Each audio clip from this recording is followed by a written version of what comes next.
group is called the Outreach and Resource Base for HIV Awareness. We are located in Wambui County, Runyenjes Town to be specific, KCC. But it started in Nairobi in 2016 with a different name called Tuchanuke Initiative as a self-help group. My motivation to start the ORB, that's how we call it, was inspired by my sister's death.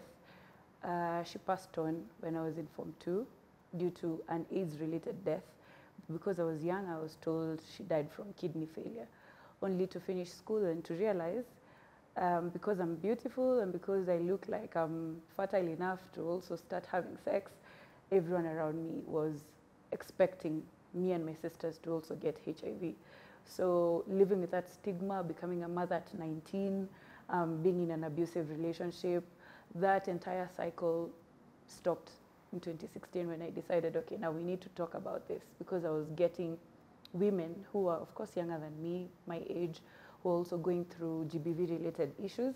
And we started the Tuchanuke Initiative with only 10 ladies in Buruburu in my house. And it grew. It inspired me also to vie for the Senate seat in 2017 here, but I didn't make it to the ballot. Yeah, and so that's how the ORB was birthed. Majority of the beneficiaries in my organization are young women. We target young women especially because they don't get enough confidence to do condom negotiations. To also say that I want to be on family planning, especially when they're young and they're in young early marriages, the first 2-3 years. So you find them having unplanned pregnancies consistently and they don't have an option other than to give birth or have abortions. So those are our primary, mainly beneficiaries. Also men, because we believe men who assist women in advocating for such rights in their relationships also have better relationships at home.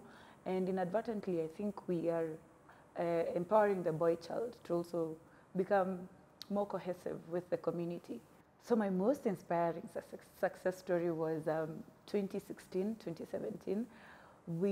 I've always done, like from 2011, I've done personally myself, I've been giving out condoms, but I used to buy the condoms. I didn't know the government issues free condoms. So in 2016, I was buying condoms and someone from PS Kenya told me we can get as many condoms as we want to distribute as far as we want. And my partner at that time, my business partner, who is Ramesh Gorasia, the owner of Taj Mall, had trucks, his business trucks, the lorries. So he gave me 3 of them and we went to PS Kenya's go down. We got 3 million condoms and we distributed them using matatus. So I'd make a call to someone in Bungoma and I'd ask, do you guys need condoms? How many are you? Send them. And they go with matatus. And you know, the interesting thing is also the matatu drivers started linking us to people who also want condoms. So that community-led partnership was quite inspiring. Like we realized condom use is a key aspect in HIV programming. We cannot negate the fact that people need to protect themselves, and the easiest way, or the most accessible way to prevent HIV is condom. Our main challenge, especially when we were starting out, was stigma, you know, and misconceptions. People assume because you're in HIV programming, you're teaching women about SRH, especially condoms and family planning. They're assuming you're either a sex worker, number 2, or you're HIV positive. So dealing with that stigma again brings me back to the kind of stigma I had gone through from when I was 16 up to when I was about 24. And how we dealt with it was we were trained by government through NSBCC, the National Syndemic Diseases Control Council.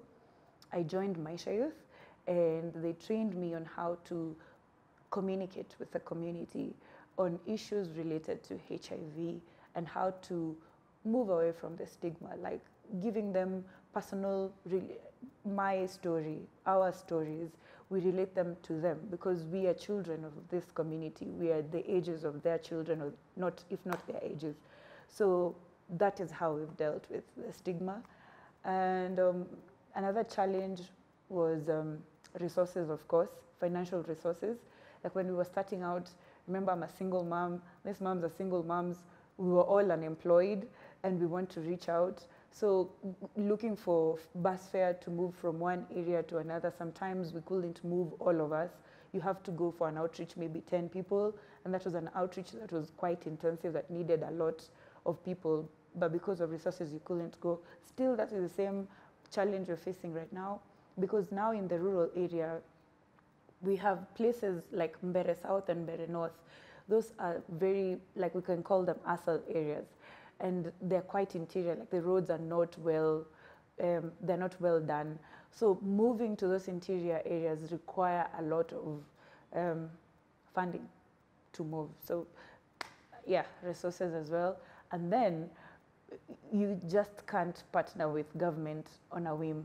Like we can't come here and tell Serikali we have a location, we can bring ladies, because there's a lot of bureaucracy and a lot of, they have to go through certain procedures before they are approved. So you find when you want government to be involved, sometimes you can't involve them because of those bureaucracies. So in HIV programming, there are changes in trends. Like right now we have the Daproving ring, which is the ring that prevents HIV from inside. So if you stick to just telling people about condoms, there are girls who are sure their partners or their work does not allow them to use condoms, like the sex workers, but they also want to prevent HIV. We also have PrEP and PEP, which are also drugs that prevent HIV. So we have to keep being informed. We have to keep researching with MOH and NSDCC the current updates on HIV programming. The way we've adapted to some of the challenges, like I mentioned, for stigma, we are doing targeted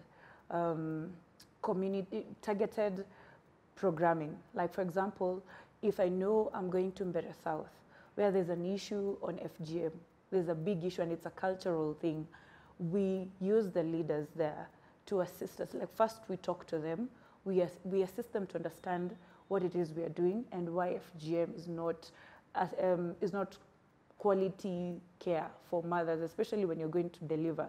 So when they understand, they mobilize for us, young women and mothers, and we are able to educate them on this. Also on the misconceptions about HIV, we tell them HIV, if you're positive, it is not a death sentence. And we show them people who are living positively, young people who are with us, who are on medication and they look very healthy. And we show them sex workers who are HIV negative and they are quite healthy. So that is how we've been able to adapt in that area. On resources, we partner with businesses. For example, these small clinics that offer things like diabetes checkups for free. These people who have pads companies, we bring them on board when we are going. So it becomes easier for us when we need to resource mobilize. They assist us in getting sanitary towels, family planning, providing linkages to hospitals. It has assisted us in like lessening the amount of money that we need to use. On government, we are still with them, talking to them about making their, like for them to be able to understand some things need urgent response. So we need policies, and also we need a very well-lined way of collecting data so that when we tell them there is need in a certain area for us to go and talk, please come and join us, or call your MCA or your ward admin or Nyumba Kumi to come and talk with them. They can respond more quickly than they do, despite the bureaucracies. And on emerging trends, we are working closely with NSDCC Maisha Youth. So when they educate us, we go back to the community and we challenge them to take up the new trends in HIV programming.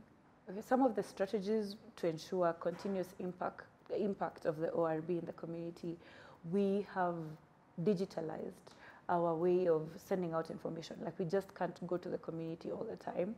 So we have a podcast called the ORB, specifically on sexual and reproductive health. We are very bold in our conversations, like we call a spade, and we include young people, especially young girls and young boys, young men in institutions, to tell us their challenges and the things that they would want amended when HIV programming is done for them, especially for condom negotiation and PrEP and PEP uptake. In line with this year's theme, Inspire Inclusion, we as the ORB feel that our work does inspire women to be included in the sexual and reproductive health awareness in Kenya.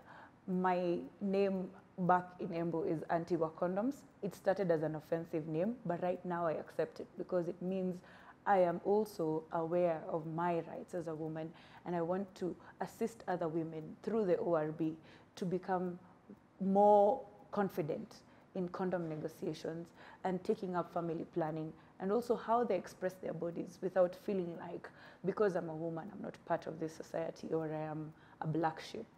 Thank you.